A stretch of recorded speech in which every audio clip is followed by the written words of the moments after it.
कि मरना ही मुकद्दर है तो फिर लड़के मरेंगे, खामोशी से मर जाना मुनासिब नहीं होगा। जिस तरीके से गैर संवैधानिक तरीके से अमेंडमेंट किया गया है वक्फ बिल में, उसको कतई बर्दाश्त नहीं किया जाएगा। इसकी लड़ाई अभी बहुत आगे तक जाएगी, तिल तिल नहीं मरेंगे। अब लड़ाई आपसे होगी, संवैधानिक तरीके से होगी, लेकिन लड़ाई होगी। ठीक है, हमारी सफ़ों में ही इस तरीके के गद्दार शामिल हैं, तो हम उनको भी देख लेंगे आने वाले चुनाव में। ये देश में चुनाव होता है तो फिर ये हमारे ही दर पर आते हैं। इनसे बड़ा महिला विरोधी सरकार कभी हुई नहीं है आज तक, जो सिर्फ वादों और जुमलों पर रही, लेकिन उसने धरातल पे कुछ भी नहीं किया। देखिए, सरकार की तो कोई मंशा ही नहीं, सरकार बिना विजन की सरकार है ये। इसका काम सिर्फ ये है कि हम कौन सा मुद्दा उठाएं कि वो हिंदू मुस्लिम में बढ़ जाए।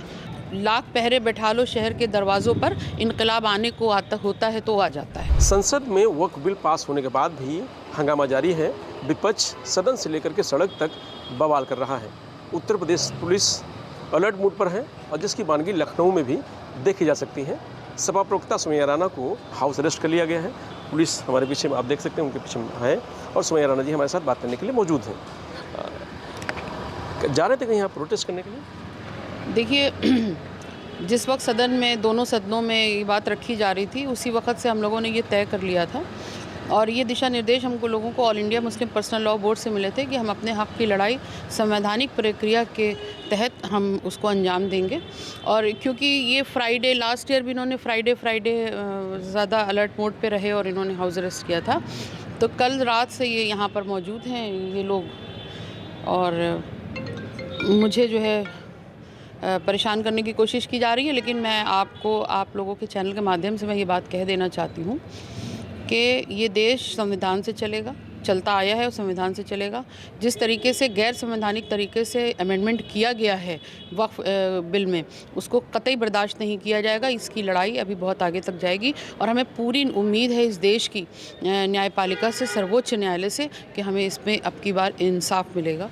फैसला नहीं, इंसाफ की उम्मीद है हमें इस बार। तो आप जा रहे थे कहीं, आपको रोका जा रहा था कि कहीं जाने? हाँ, हम लोगों का आज जुमे की नमाज के बाद प्रोटेस्ट शुरू होना था और इसलिए इन्होंने रात से, इनको सुगबुगाहट हो गई होगी बहरहाल।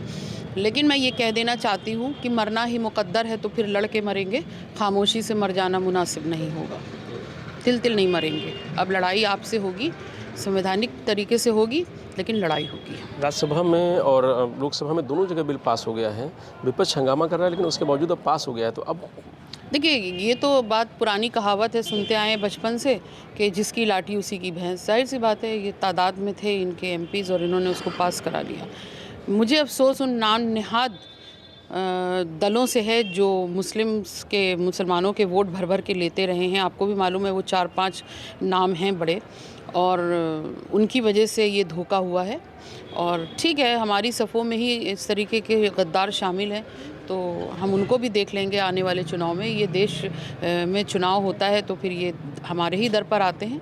लेकिन ये एक बहुत अफसोस की बात है कि ये जिन लोगों के लिए कानून लेकर के आए, अब तक उन्हीं लोगों ने इनके खिलाफ मोर्चा खोल दिया।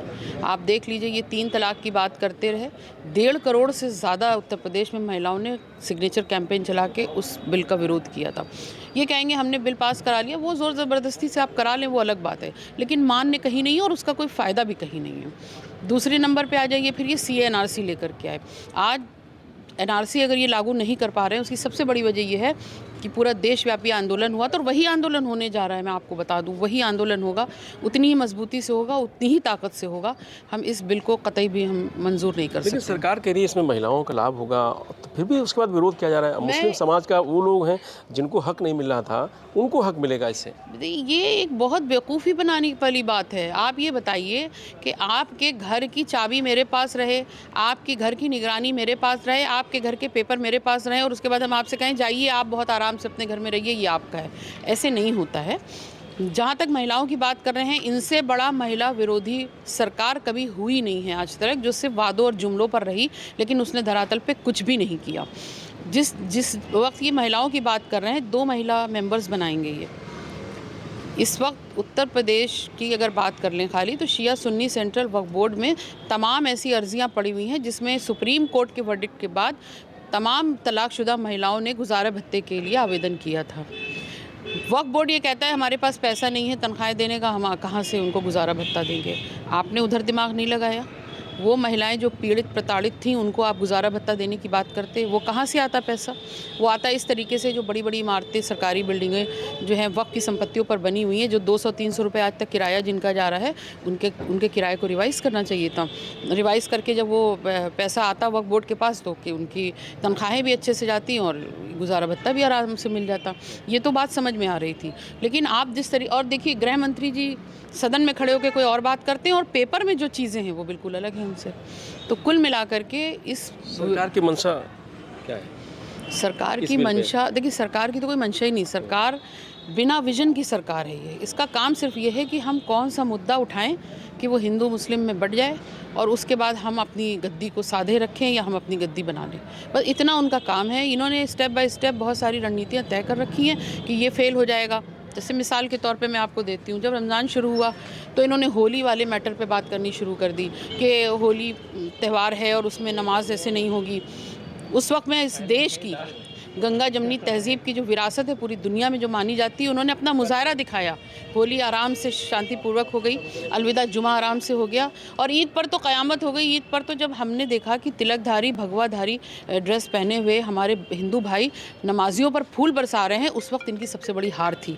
ये उस हार की छटपटाहट नतीजा है कि इनको ये लग रहा है कि कहीं सच में तो नहीं हिंदू जाग गया, सच में तो नहीं ये हमारे हिंदू भाई जाग गए और वो ये सोच रहे हैं कि नहीं, ये देश, इसकी विरासत है गंगा जमनी तहज़ीब और ये देश हम सब साथ मिलकर के इसको आगे ले जा सकते हैं। कहीं ऐसा तो नहीं अपनी गद्दी के लिए ये कर रहे हैं। ये उसकी छटपटाहट है, ये इनका हो सकता है ये आखिरी दांव हो, लेकिन ये आखिरी वो भी है इनका पल। अब इसके बाद ये दिखाएंगे। विरोध लेकिन रहेगा आपका? विरोध रहेगा। विरोध तो आज भी all India Muslim personal law board ने कहा है कि बहुत जल्द इसको देशव्यापी आंदोलन इस पर किया जाएगा। आज अभी लेटर पड़ा हुआ है एक्स पर और वो कार्यप्रणाली कैसे होगी, क्या होगी, वो देखना होगा। लेकिन विरोध तो ये पुलिस रोक नहीं पाएगी। पुलिस क्या रोकेगी? आप देखिए ना अहमदाबाद में क्या हुआ है। पुलिस क्यों रोकेगी? हम कोई लड़ाई थोड़ी लड़ने जा रहे हैं, हम संवैधानिक लड़ाई लड़ेंगे। हम कोर्ट जाएंगे। आपको घर पे नहीं जाने देने तो फिर कैसे आप जाएंगे प्रोटेस्ट में? नहीं, ये तो आज नहीं जाने दे रहे ना, धोखा हो गया। ये तो आपको बहुत कम दिख रहे हैं। ये इससे ज़्यादा तादाद में रहे तो भी हम पहुंच गए थे फ़लस्तीन वाले मामले में टीले वाली मस्जिद। तो मेरे पापा एक शेर हमेशा पढ़ते थे कि लाख पहरे बैठा लो शहर के दरवाज़ों पर, इनकलाब आने को आता होता है तो आ जाता है। तो इसलिए इनके ऊपर कोई फ़र्क नहीं पड़ता। तो ये थे सुमैया राणा जी, जिनका कहना है कि पुलिस कितना भी रोके, सरकार कितना भी रोके, लेकिन वक्फ बिल पर विरोध प्रदर्शन जारी रहेगा। रजीश यादव, लोकमत हिंदी, लखनऊ।